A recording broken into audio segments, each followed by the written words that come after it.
Yo! Watch the thrones, kids. What? Watch the thrones, kids. What? Watch the thrones. Winter is coming. Winter is coming. I don't want it. We know, John. I never have. We know.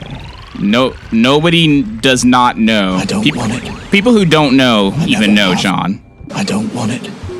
I never have. Welcome back, everybody, Yes. to Watch the Thrones. Thrones. We're gonna put some fire on these bitches. One time, two time, three time. I don't give a fuck. Draw your steel. Yeah. So, I'm your host, Mackie Jones, aka Music Master Jones. And I am Warren Logan, aka Aries the Kid, With a aka the Dragon. Facts. I actually saw, this is one of our podcasts, so immediate tangent. Yes. I saw a performance featuring the dragon the other day, actually. Oh yeah. Yeah, apparently it was BET's, I guess hip hop turned 50 or 25 or something. Yeah, 50, I think. Yeah, and they did their awards, but they did a whole big thing, and dude, they got like everybody, like they got people from the 80s, people from the 90s, people from the 2000s, 2010s. Now, like their YouTube channel is flooded with great performances. You got the pre-show performance, you got the red carpet performance, you got the actual performances, you got the after party performances. They did it big. Shout out to BET, Everybody draw your steel for BET. Yeah! Yeah. One of these episodes, I'm going to actually get some Thrones-worthy sounds, but until that time, I imagine Ramsey would use one of these. Oh yeah. Oh yeah. So, I imagine... We know, John. We know, John. We know. Calm down. Look, listen. Ramsey should have been in the 20s. Oh shit. A 1920s bootlegger? Yeah, man. Whoever like one of the more like obnoxious, brutal ones was, that's who Ramsey would be, I'm sure. Damn. Ramsey could be Al Capone. Yeah. Don Bolton. Huh? Don Bolton. Don Bolton. Don Bolton. Yeah.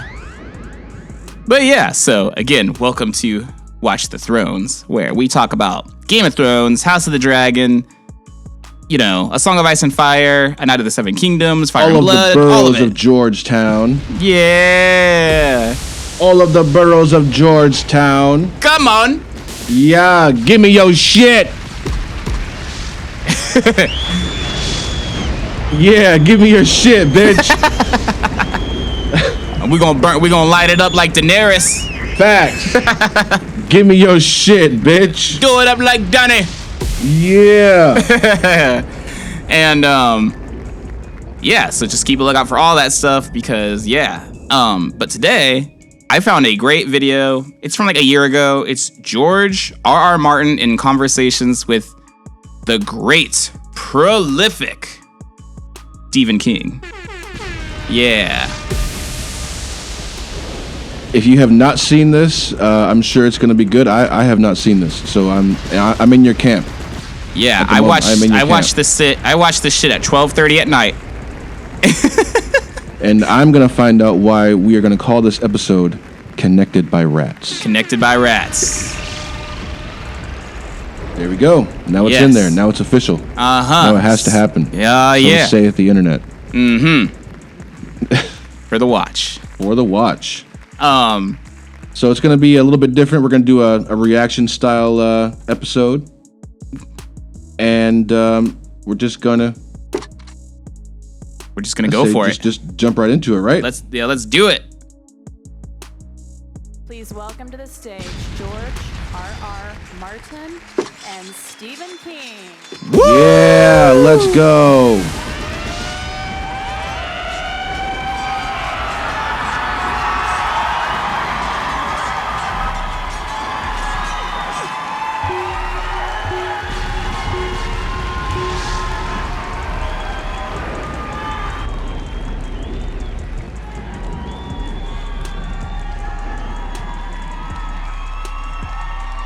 Hurry up. Thank you. It's all downhill. It's all downhill from here. Yeah. My, there are a lot of them. Yeah. Well, good to see you all. And Steve, welcome to the land of enchantment. Thank you. Have All you been right. here before? Do you know New Mexico? Yeah, I've been to New Mexico before, but probably I wasn't entirely straight at the time. At the time I am, so it's a big difference. Excuse me? I've been to Taos, so listen. You know, Been to this Tahoe. guy's a native son, and he's terrific. Okay. And before we do anything else, I have to tell you that I had not read any of the Game of Thrones books. This goes back about, I'm going to say about 6 years, and I had kind of a thing where I said to myself, you know, probably don't want to read these things because, you know, I tried to read Robert Jordan and I couldn't read any of those books, and I don't want so it. I thought probably these are just terrible.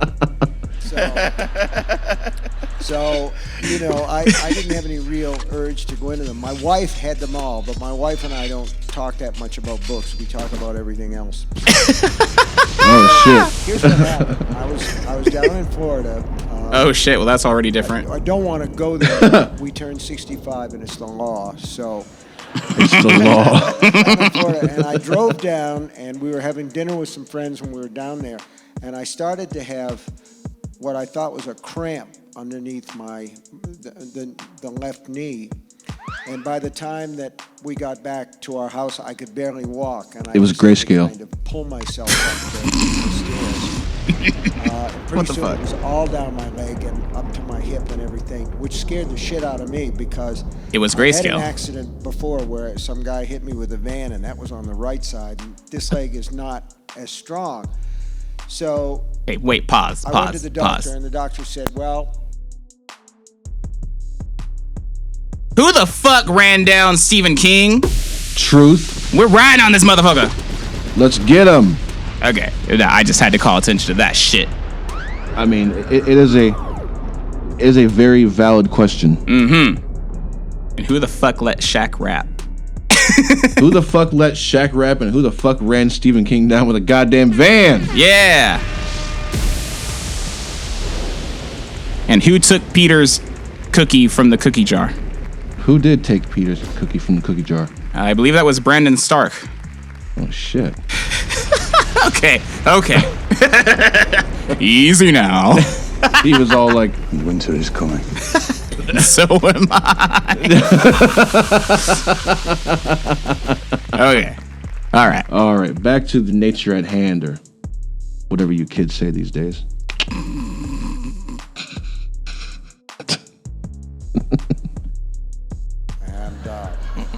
and I said, how long is this going to last? And he said, it will go away when it goes away. Helpful. It was, sciatica is this weird thing. Usually if you have a back problem, it's in your back.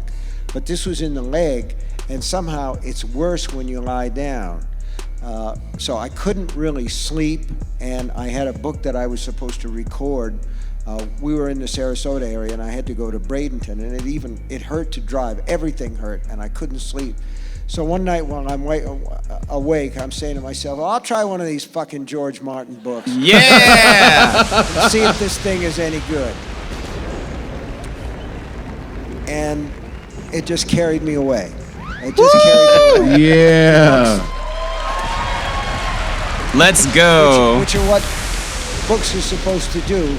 And what I had not expected, the last thing I had expected from those books is what page turners they are, you know, and I just got lost. And so when I couldn't sleep at night, I read the books, and then when I had to go and record this thing, I had the audio versions, and I'd plug in the CDs in the car, and they saved my life, Roy man. Detrice. So thank you.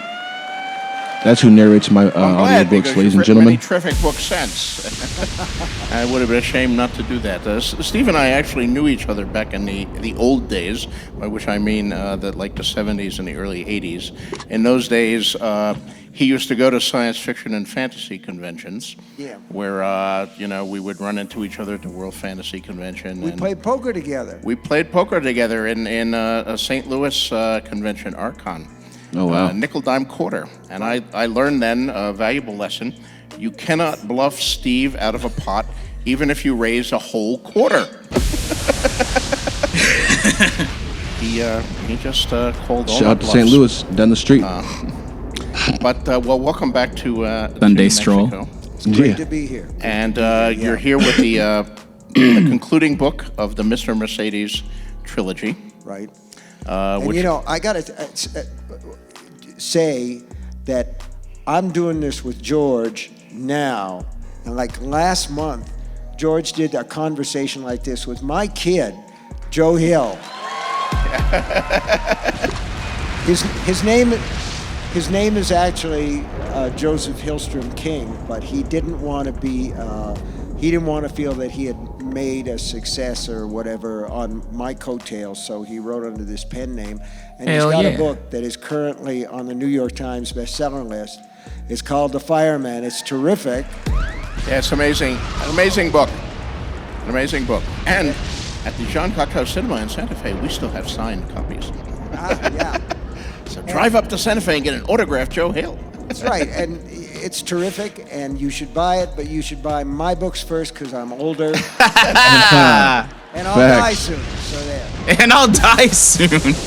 He said So all bad. I that want to talk shit. about Joe George. Joe was a great interview. Actually, I'll start with an embarrassing story that Joe told me.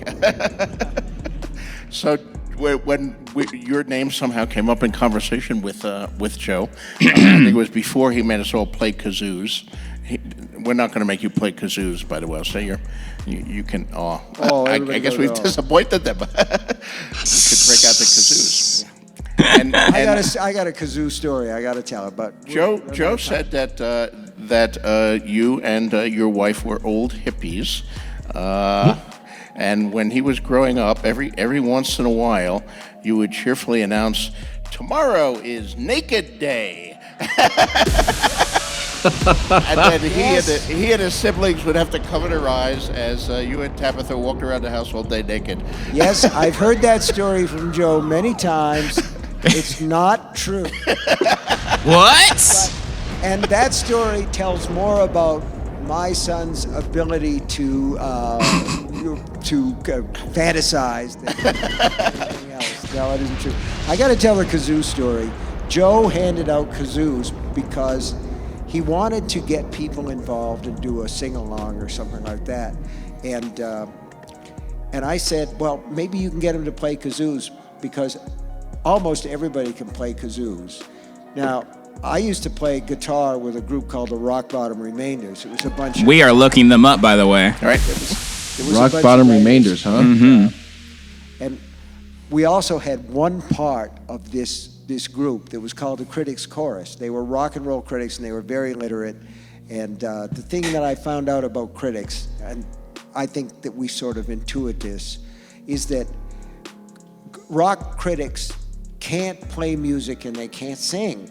Oh! Oh, anything. shit.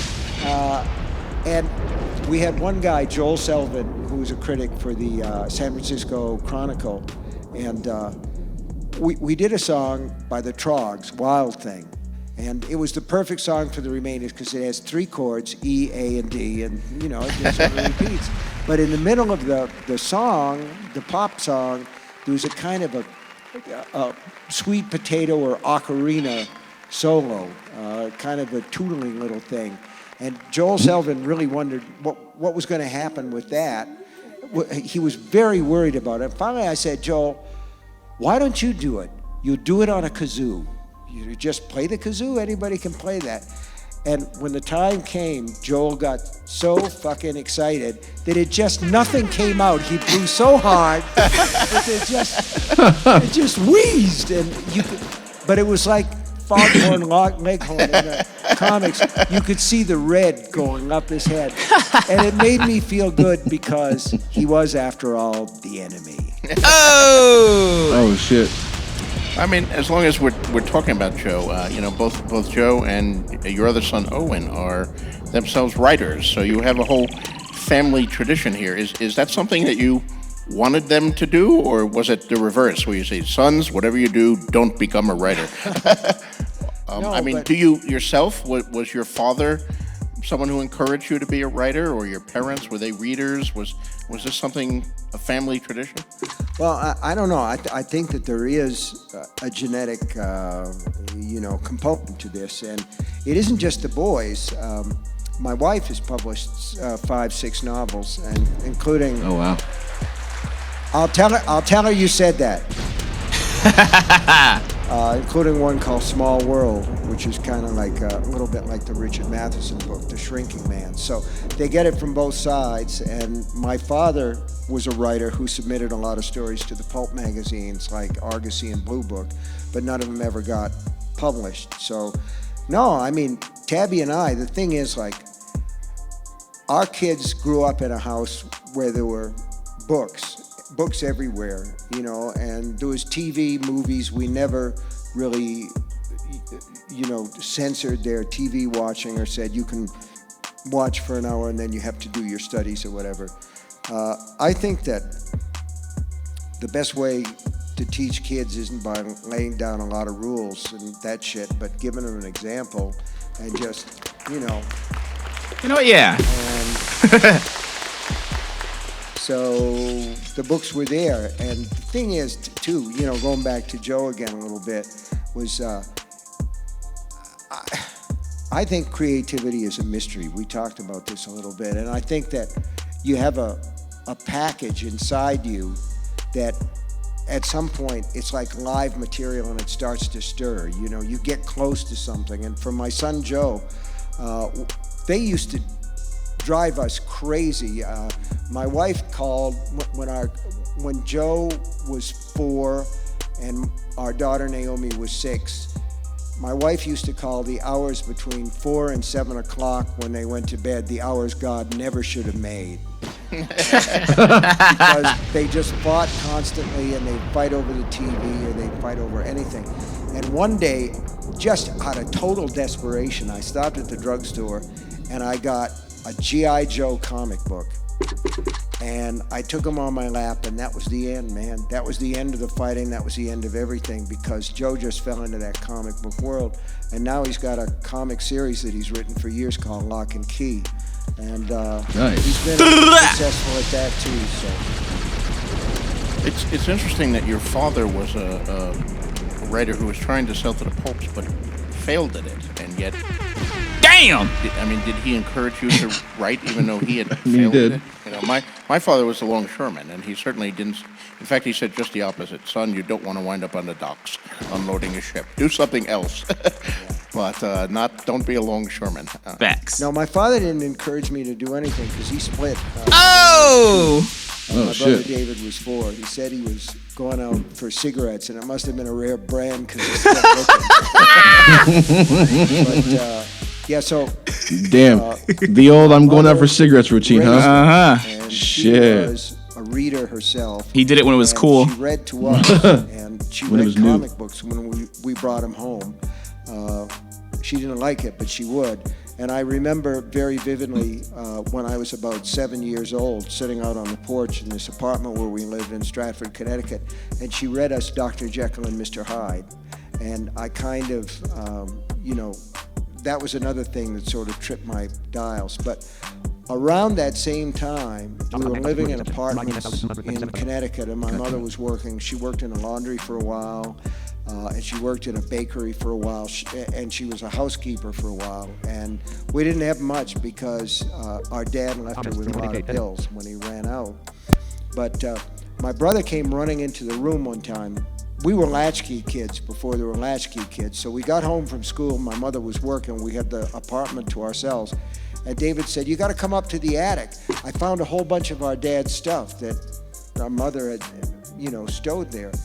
So we went up, and there were boxes and boxes of stuff. He was in the Merchant Marine, and there was stuff from overseas, and there were little, Japanese dolls, and there were drink coasters from foreign places, ports of call, as they used to say.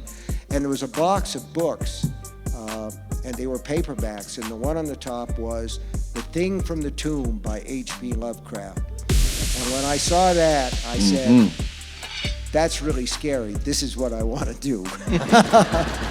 So. Well, I think you've done it. How did it happen for you? When did you start to do it? Why? Why, George? Why? I started writing stories. I'll be sampling that. Why, George? Why?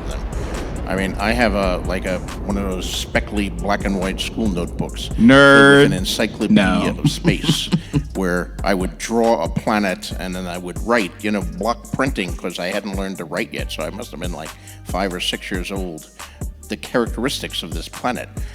And, the planets were like circles colored in with crayons. Mars was red and Venus was green and all that. But I had mixed up Mars and Venus with like Mongo and planets that I entirely invented, that I was making up my own planets to add to the solar system. These people don't remember Mongo. They don't remember Mongo? Ming, the Emperor. Ming the Merciless. Flash Gordon. Flash Gordon. Not to be confused Dr. with Flash Zarkov. Gordon, an entirely different movie. Oh dear. And then I got I George. used to buy these little aliens that they sold at the 5 and Dime store for 15 cents each. Little aliens. Little plastic aliens, and I got the whole set of them and played with them and invented personalities for all of them. I decided they were a gang of space pirates, and the one with the big head was the chief, and the one who was holding a weird weapon was the torturer. I had to have a So torturer. basically, you're right saying from the first. you were crazy. Oh! It all makes sense now. Partly, I mean, we didn't have much money. Convenient I lived in excuse. New Jersey in the federal housing projects. My father went through long periods of unemployment before he finally got on as a longshoreman. We had no car. We lived on First Street. My school was on Fifth Street. That was my world. It was 5 blocks long. So books and comic books, which I also read vociferously, were my ticket to a wider world. I dreamed of, what the hell was on 8th Street? I had no idea, A whole different world with alien peoples. And, That's Devil on Street. First Street, of course, Bayonne is a peninsula, so there's a deepwater channel called the Kilvan Col that separates Bayonne from Staten Island, New York.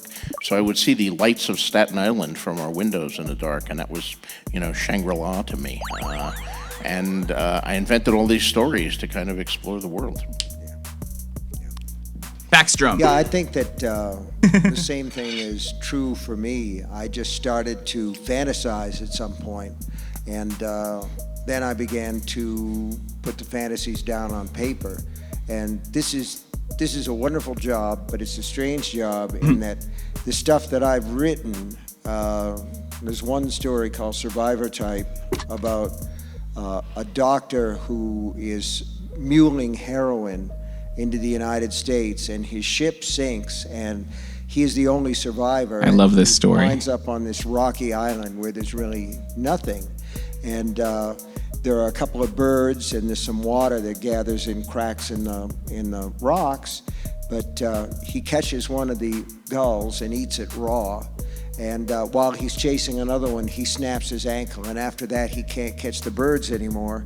But he does have all this heroin, and he is a doctor.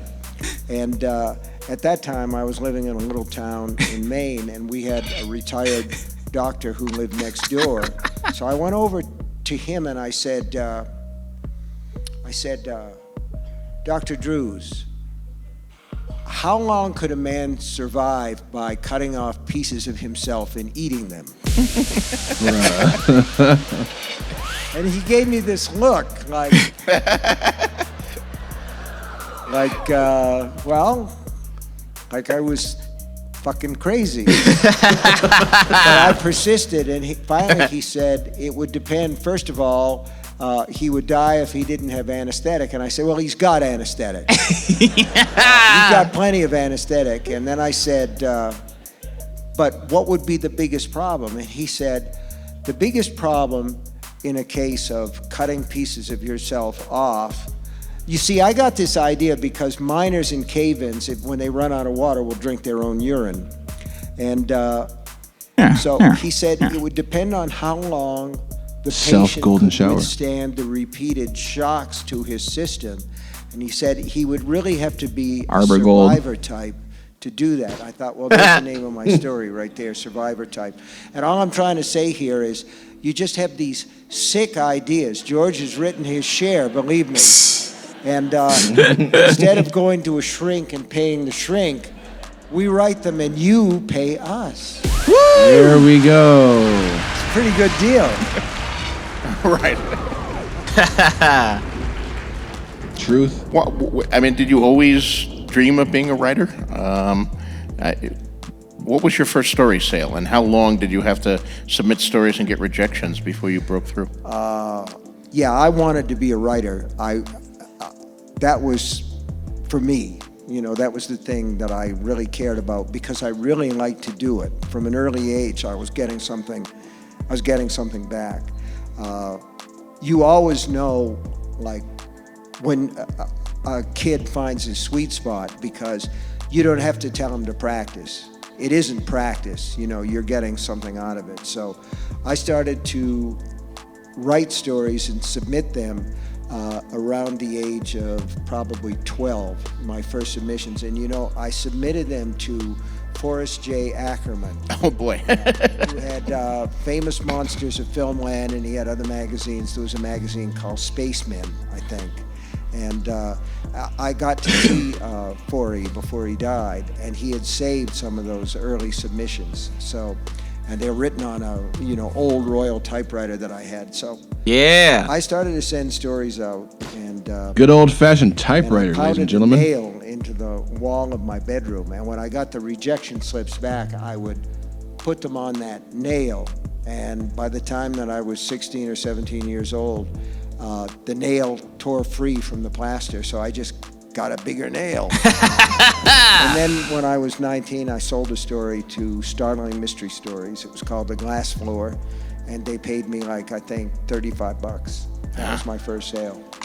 It's a lot of money back then. It was a lot of money. It meant a lot. But the thing is, like, can I tell another story?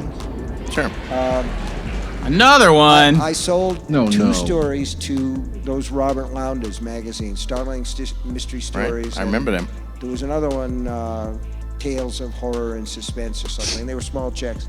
So when I was a senior in high school, in college rather, I wrote for the campus newspaper, and one of the big attractions was they had all these typewriters, and my typewriter in the apartment where I lived basically sucked a bird. First rat story.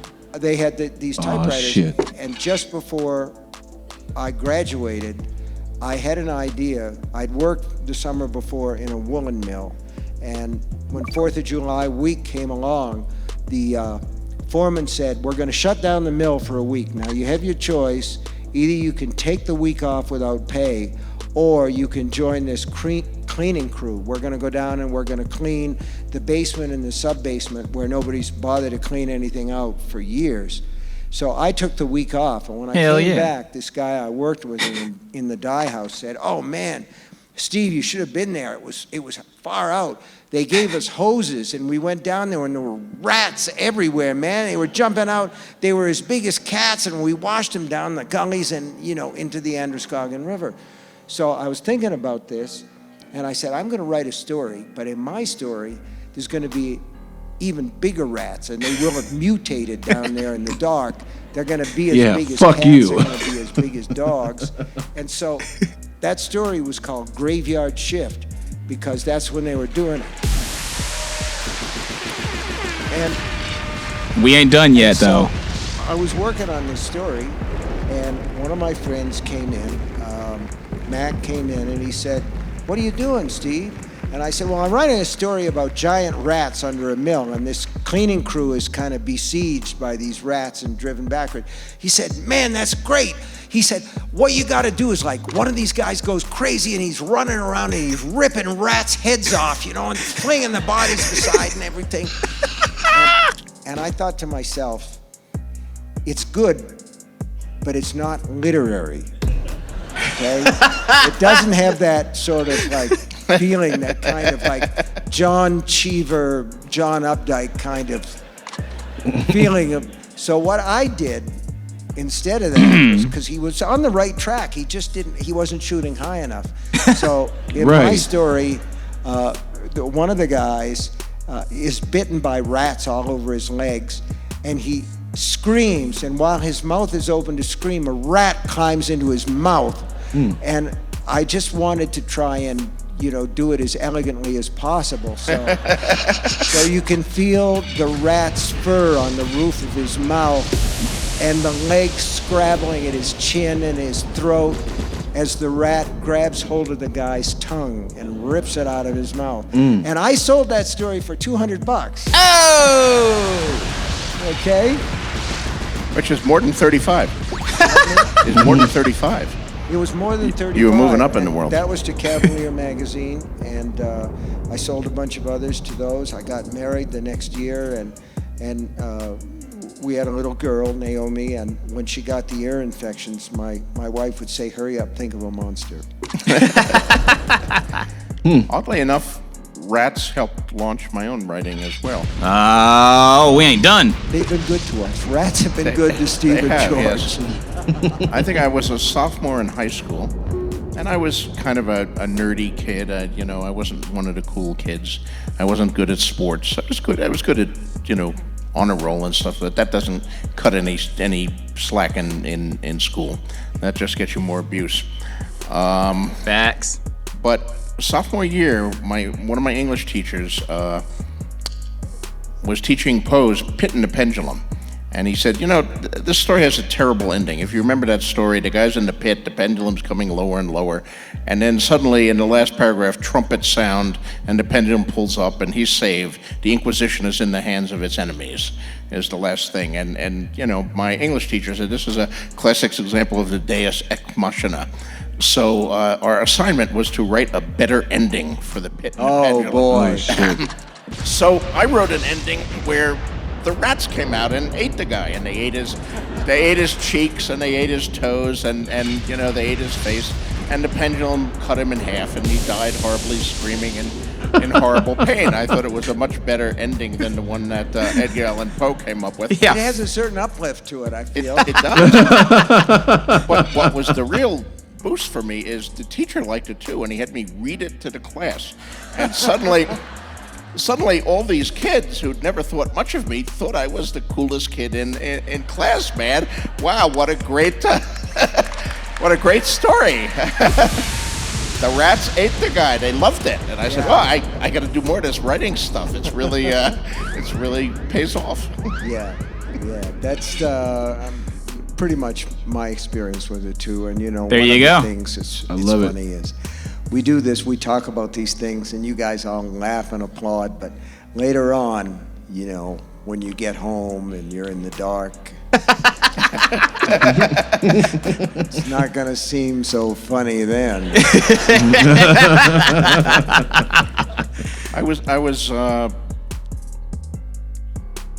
I've always taken to heart some of the stuff you wrote in your first book about writing, Danse Macabre, which I was totally engrossed by. I thought it was an amazing book. Terrific, thanks. And you talked about how you strove to create terror in your stories. But when you couldn't create terror, which is very hard to create, you settled for horror. And when you couldn't create horror, you settled for gross out. Right. What I said was, I'm not proud. And, I took that to heart and adopted that kind of philosophy myself. And I can still see all that going on in your books. I think the rats in the mouth are probably the gross out, would you say? Yeah, I would say that that's the gross out. And probably the survivor type story is a gross out too. But there are other things where I think it sort of depends on the story and what you want to put across in there. I did a book called Full Dark, No Stars. Thank you. Those are nasty stories in there, and one of the stories is called A Good Marriage, and I got sort of fascinated by Dennis Rader, who is called BTK. BTK. Yeah. And he had killed 8 or 9 women over a period of years. And when he was finally... We go hard in the mid. God damn it. Didn't know. She didn't know that she was married to this monster, this psychosexual, homicidal maniac. And a lot of people didn't believe her, but I did. And I wanted to write a story about a woman who finds out that she's married to a man who's a monster. And that was like what I would call terror, her situation there. So it varies from story to story. But I don't necessarily think that the gross out is a bad thing. No, it's fun in odd ways. The rats have done very well for both of us. Yeah, I would say so. There are plenty of gross out. Shout out to the rats, I guess. Well, there are, yes. Although I've never done shit weasels as you did in drinking. Shit weasels. Yes, shit weasel's not one of my finest accomplishments.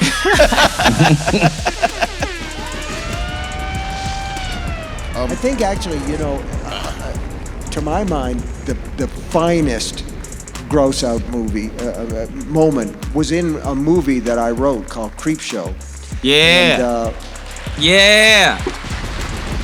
And let's get it. E.G. Marshall was in the movie, and he played a guy. There was the last story. This is fun. The Creepshow thing was called "They're Creeping Up on You," and this was a guy who was deadly afraid of bugs. And at the end of the movie, he sort of exploded, and there were thousands of cockroaches that came out of him. Oh shit! And Tom Savini did the special effects for that movie, and I had also well, I'm not.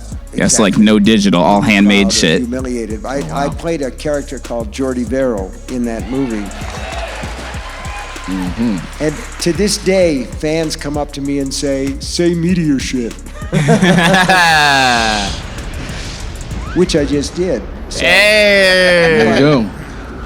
And at the end of the Jordy Verrill story, Jordy, who is growing and becoming a weed at that point, blows his head off, what remains of his head, with a shotgun. And so I had to have a full head mold made of my head. And it's a very uncomfortable experience. They give you a straw that you can breathe through, and you have to sit there for about a half an hour while it hardens. So you think about like a CAT scan or an MRI, only spread all over your head. And it was a creepy experience. So E.G. Marshall comes in because he had to have one done too. And I thought to myself, I'm going to watch this because this guy's going to freak out when he gets this plaster all over his head with just the straw. But he was just as cool as a cucumber about it. And the thing is over his head, and he's got the straw out of his mouth. And we're in the makeup room, the special effects area, and E.G. Marshall raises his hand. And he goes, like that. So Tom knew what he wanted, and he got a pad of paper, and he put a pencil in E.G. Marshall's hand. And he's all covered with plaster down to the neck. And I'm watching as he writes, B-O-U-R-B-A-B-O-N,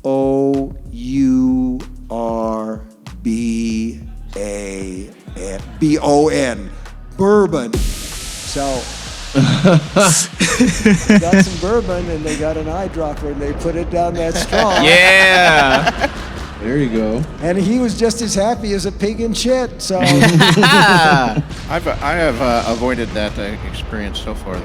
But at one point during This is the first great. season of Game of Thrones, Check this I out. was hoping to be a severed head. There was the scene where Ned was killed and his head was on the wall, and Sansa was Spoilers! made to look at all the heads on the wall. Whoa. quite a moment, Wait, I'll Ned tell you Stark that. dies? And I suggested Check to this. David Benioff and Dan Weiss Check this that, out.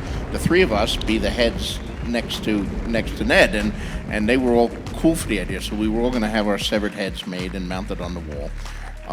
But then, we were, like many television shows, facing budgetary problems, and they found out what those severed heads cost.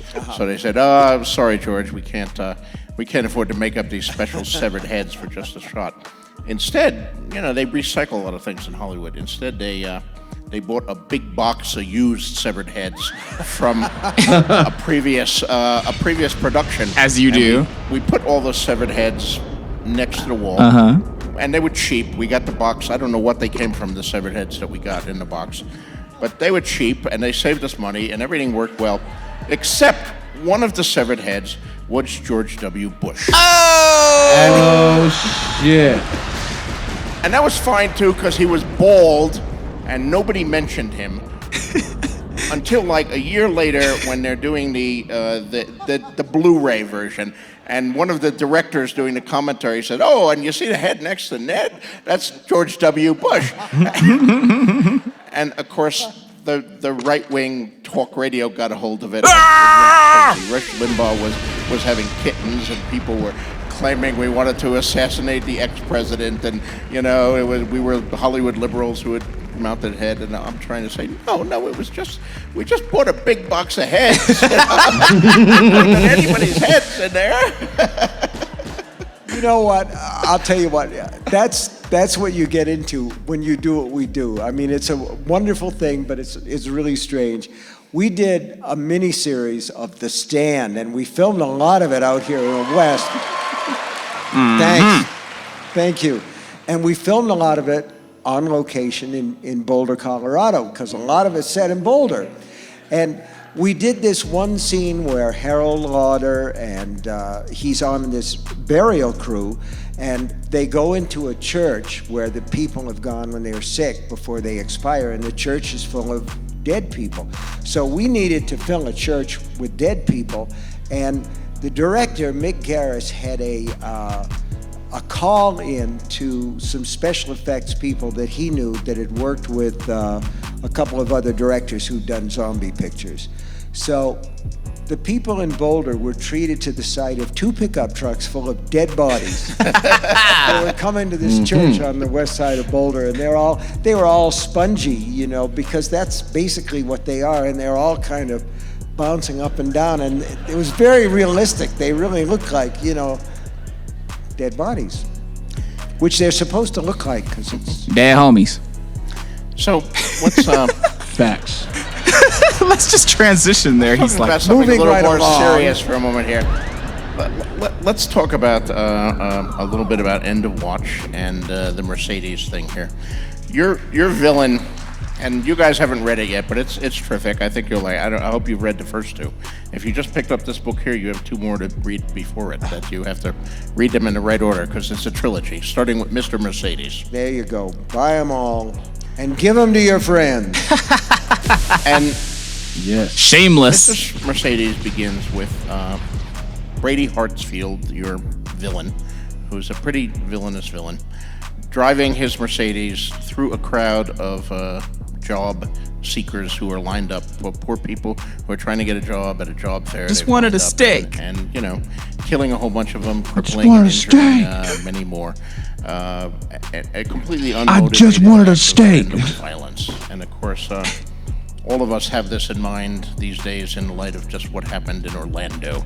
And yes, the situations are different. Brady Hartsfield used a Mercedes, and the shooter in Orlando used a semi-automatic weapon and had allegedly motivations, political motivations, ISIS, hate crime motivations, hatred of gay and lesbian people. But it seems to me that there's a similarity there, of this just desire to kill people, perfect strangers who have never hurt him or done anything to him, and all that. This is a really kind of dark side of the human psyche. That's deep. Yeah. No, but I got the idea originally, the kernel of the idea that became Mr. Mercedes came to me. I was driving up from Florida, and I make that drive by myself, and it's a place where I sort of recharge and listen to a lot of rock and roll. Yeah. And, a lot of alt country stuff, and just Alt kind of country. let my mind go in neutral, and it goes Alt where country, it's gonna huh? go. And the first night after I left Florida, I stayed in South Carolina, and there was a story on the local news about a woman who had driven her car into a line of job seekers at McDonald's. Now, this was just after the economy cratered in 2008, and McDonald's had made a big deal, sort of a PR push about how they were going to help out America by hiring all these people at minimum wage, whatever it was at that time. And the story was that this woman had found out that her boyfriend was cheating on her with an outside woman, and that this outside woman was supposed to be at this job fair, and by God, she was going to take her out. Well, she didn't take her out, but she did take out a whole bunch of other people. And I thought, there's a seed here, there's something here in this act of almost random violence that I want to write about. And eventually, it became Mr. Mercedes, Finders Keepers, and End of Watch.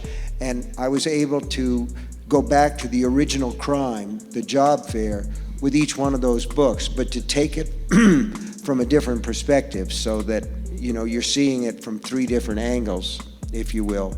And the thing about Brady Hartsfield and what you're talking about, which is this whole kind of evil act on a grand scale, is that Brady only kills 8 people at the job fair, and he wounds a number of others, but he gets away with it. And his real plan is to get into a very large gathering, which happens to be a concert for a boy band, in a wheelchair loaded with plastic explosives, and kill himself and as many other people as he possibly can.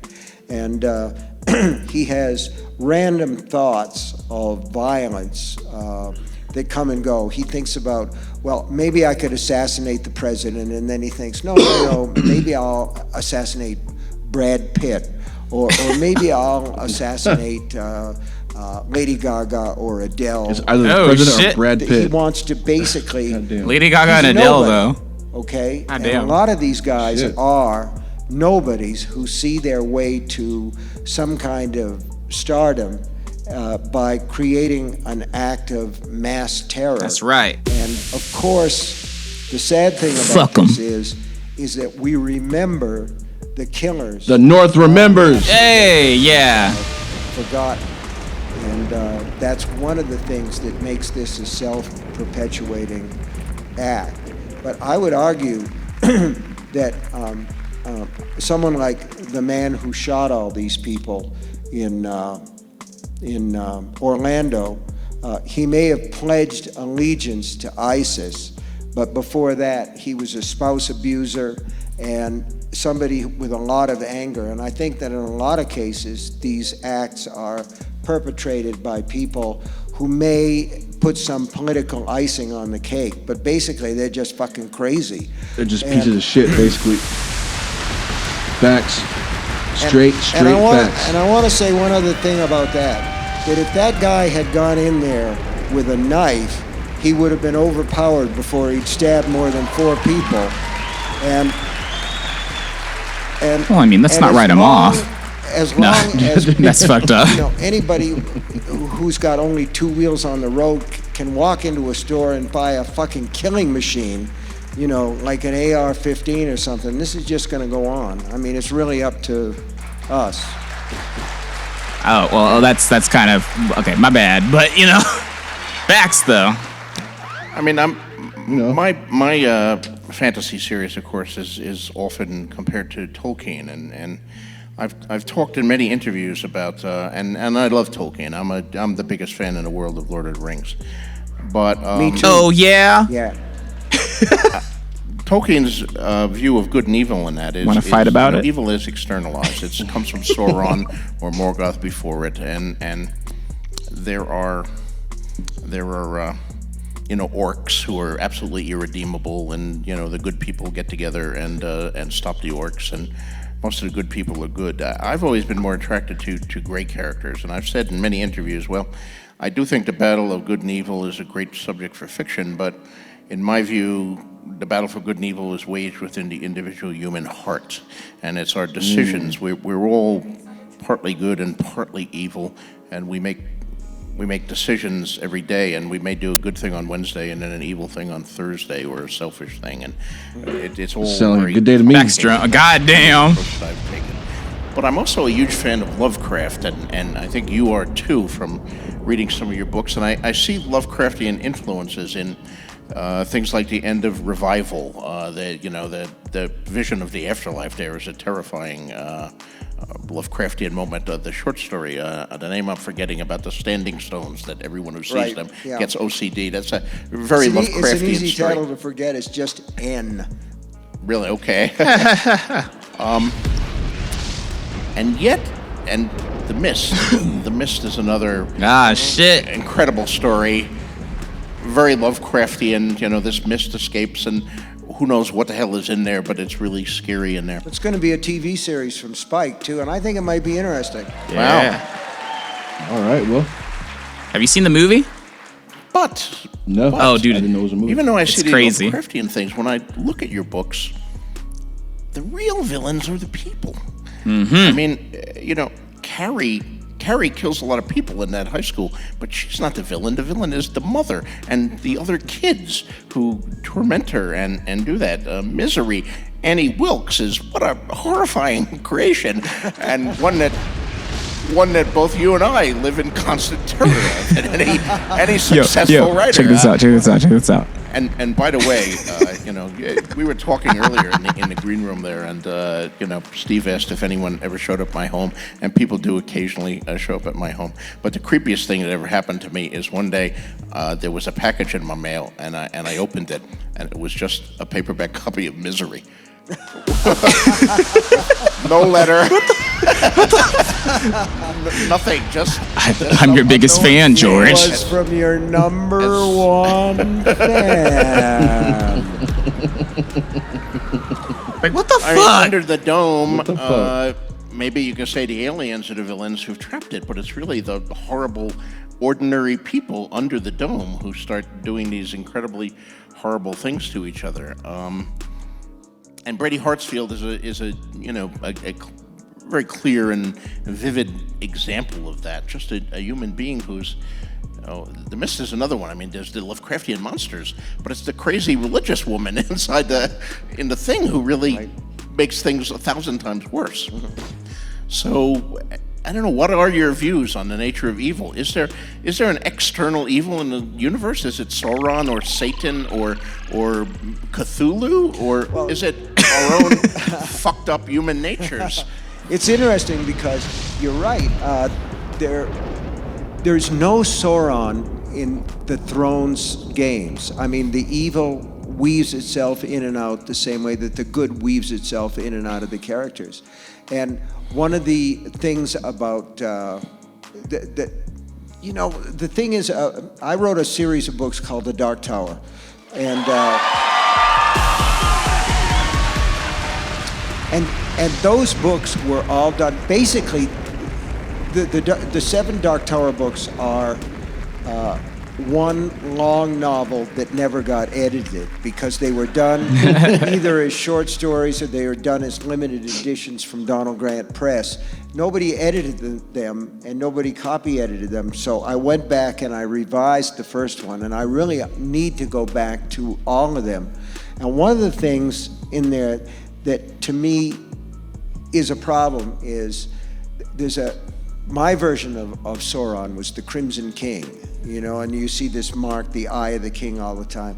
That's outside evil, and in a way, outside evil is a more comforting concept than, the idea that the devil made me do It's over there! is a way of shucking Yes, I did. I made everyone do it. saying that I'm not there. So I think that we all understand that evil is inside a lot of people, and yet at the same time, I think that what a lot of, and I'm not expressing this very well, but what a lot of horror fiction does and what a lot of fantastic fiction does is it allows us to grapple with the outside evil that strikes us.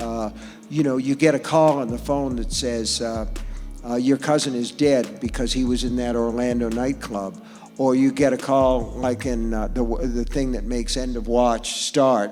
You get a diagnosis from the doctor that says you have cancer and you're probably going to die within the course of 16, 17 months because this thing's just gone too far, and it's the kind that's, in the book it's pancreatic cancer. And it's not a spoiler really because it's on page 9, for Christ's sake. So don't yell at me. I hate this thing about spoilers. Wow, you spoiled this, you spoiled that. You can't spoil a book.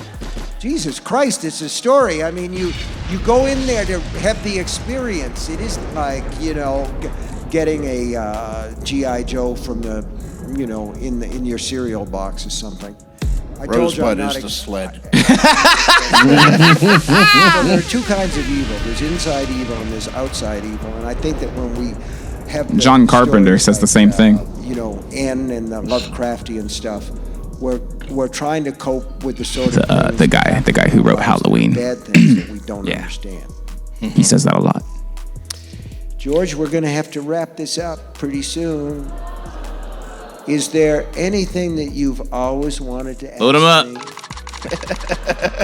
Because, George, I will. Yes, there is something I want to ask you. All right. How the fuck do you write so many books so fast? Yeah. Let's get it. I think, I've had a really good 6 months. I've written 3 chapters, and you've Yeah, finished but- 3 books in that time. Here's the thing, okay? There are books and there are books. The way that I work, I try to get out there and I try to get 6 pages a day. So with a book like End of Watch, and when I'm working, I work every day, 3-4 hours, and I try to get those 6 pages and I try to get them fairly clean. So if the manuscript is, let's say, 360 pages long, that's basically 2 months' work. It's concentrated, but but that's assuming that it goes well. And you do hit 6 pages a day? I usually do. You don't ever have a day where you sit down there and it's like constipation and you write a sentence and you hate the sentence and Okay. you check your email and you wonder if you had any talent after all and maybe you should have been a plumber. Don't you have days like that? No, I mean, there's real life. I can be working away and something comes up, and you have to basically get up and you have to go to see the doctor, or you have to take somebody a care package, or you have to go to the post office because whatever.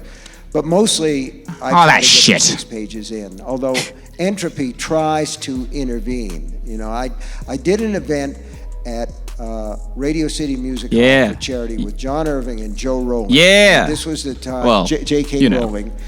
And this was Yeah. at the time that she was finishing. This is a great the story. Harry Potter books.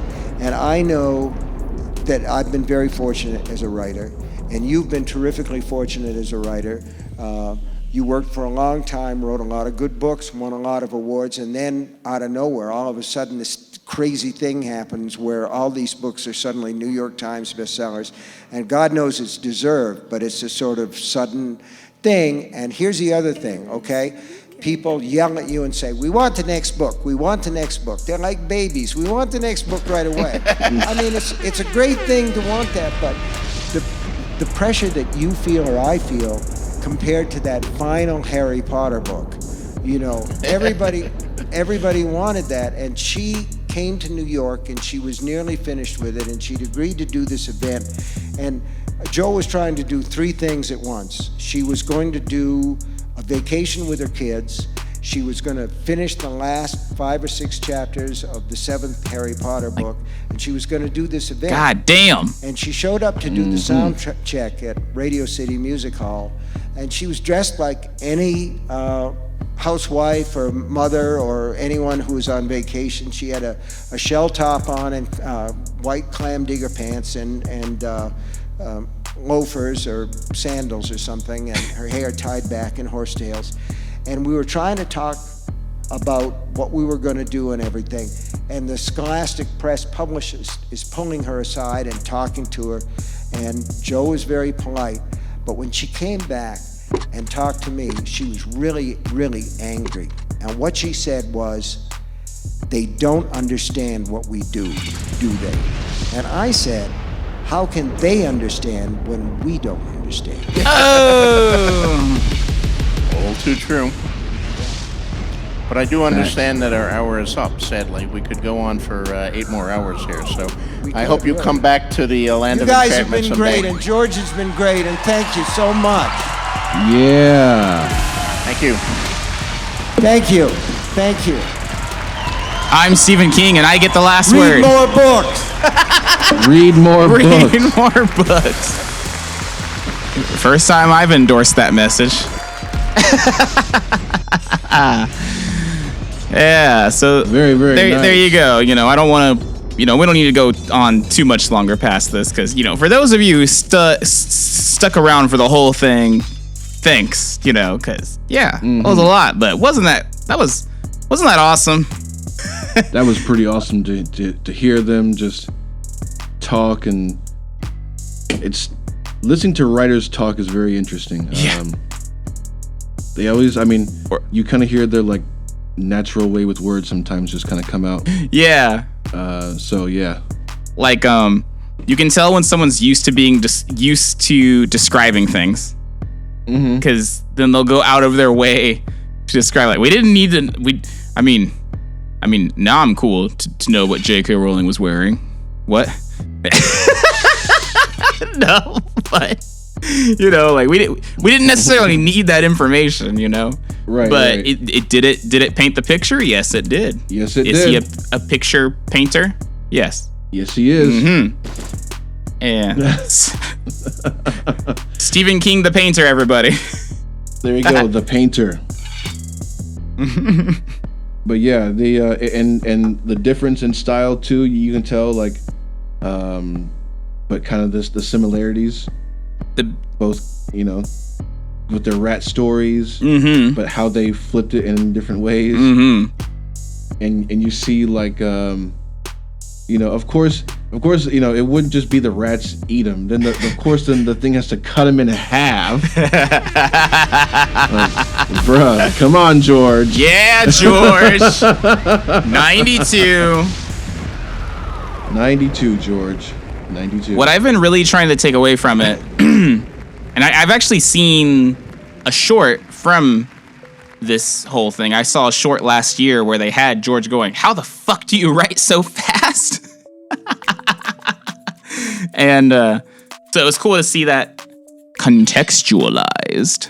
But I've been really trying, especially since watching it recently, I've been trying to figure out how to apply that 6 pages idea to what we do. I don't know necessarily if a page would add up to an idea or a whole beat. I'm still trying to figure out what I want a page to mean to me, but it's an interesting idea for sure. Like, yeah, it is a good concept. Getting 6 things done a day, maybe, 6 things, yeah. Yeah, I've been trying to slowly add that. I've still been working on, before the last visit, I was kind of working up to, or it was 2 visits ago, I think, actually, where I was like writing lyrics each day. Kind of slowly gotten back into that yet again, but obviously there's been a lot of other shit going on, so. Right. But yeah, I'm trying to do that. Yeah, it is a good concept to think about, how to apply that 6 things a day, like whether it be just, I don't know, maybe beats, maybe just, I don't know, random audio production for me. I don't even know.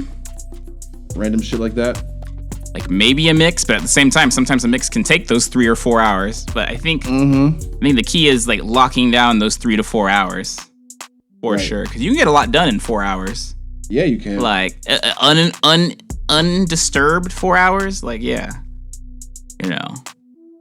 So, yeah, shout out to both of them, George R.R. Martin and Stephen King. Yes. And you know, again, thanks for anyone who listened all the way through this. And yeah, we might do more reaction things. You know, this was pretty fun. We'll definitely do more of these. And yeah, you know, check us out everywhere. Well, everywhere. Subscribe to Watch the Thrones, because we can get money for that. So do that. A YouTube channel is coming soon, but it's the channel that's promised. You know, it's in the Winds of Winter stage. So. Oh shit. It's in the winter. That's just how it ends. Yeah, I have been Warren Logan. No, Mackie Jones. And I've been Warren Logan, aka the Dragon. aka the Dragon. And this is Watch the Thrones. Bitch!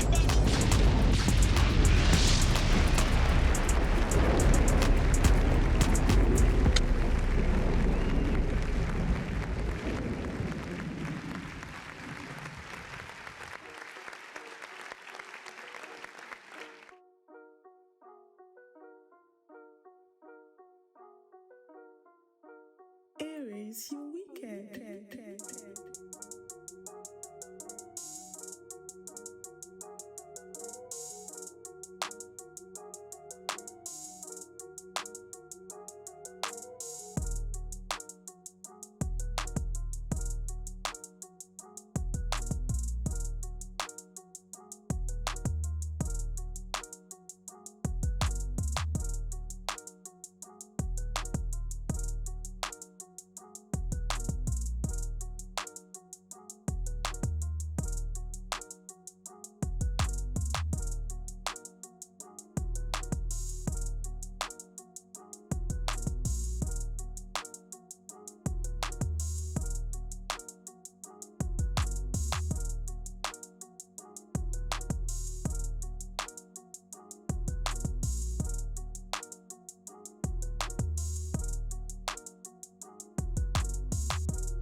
Aries, your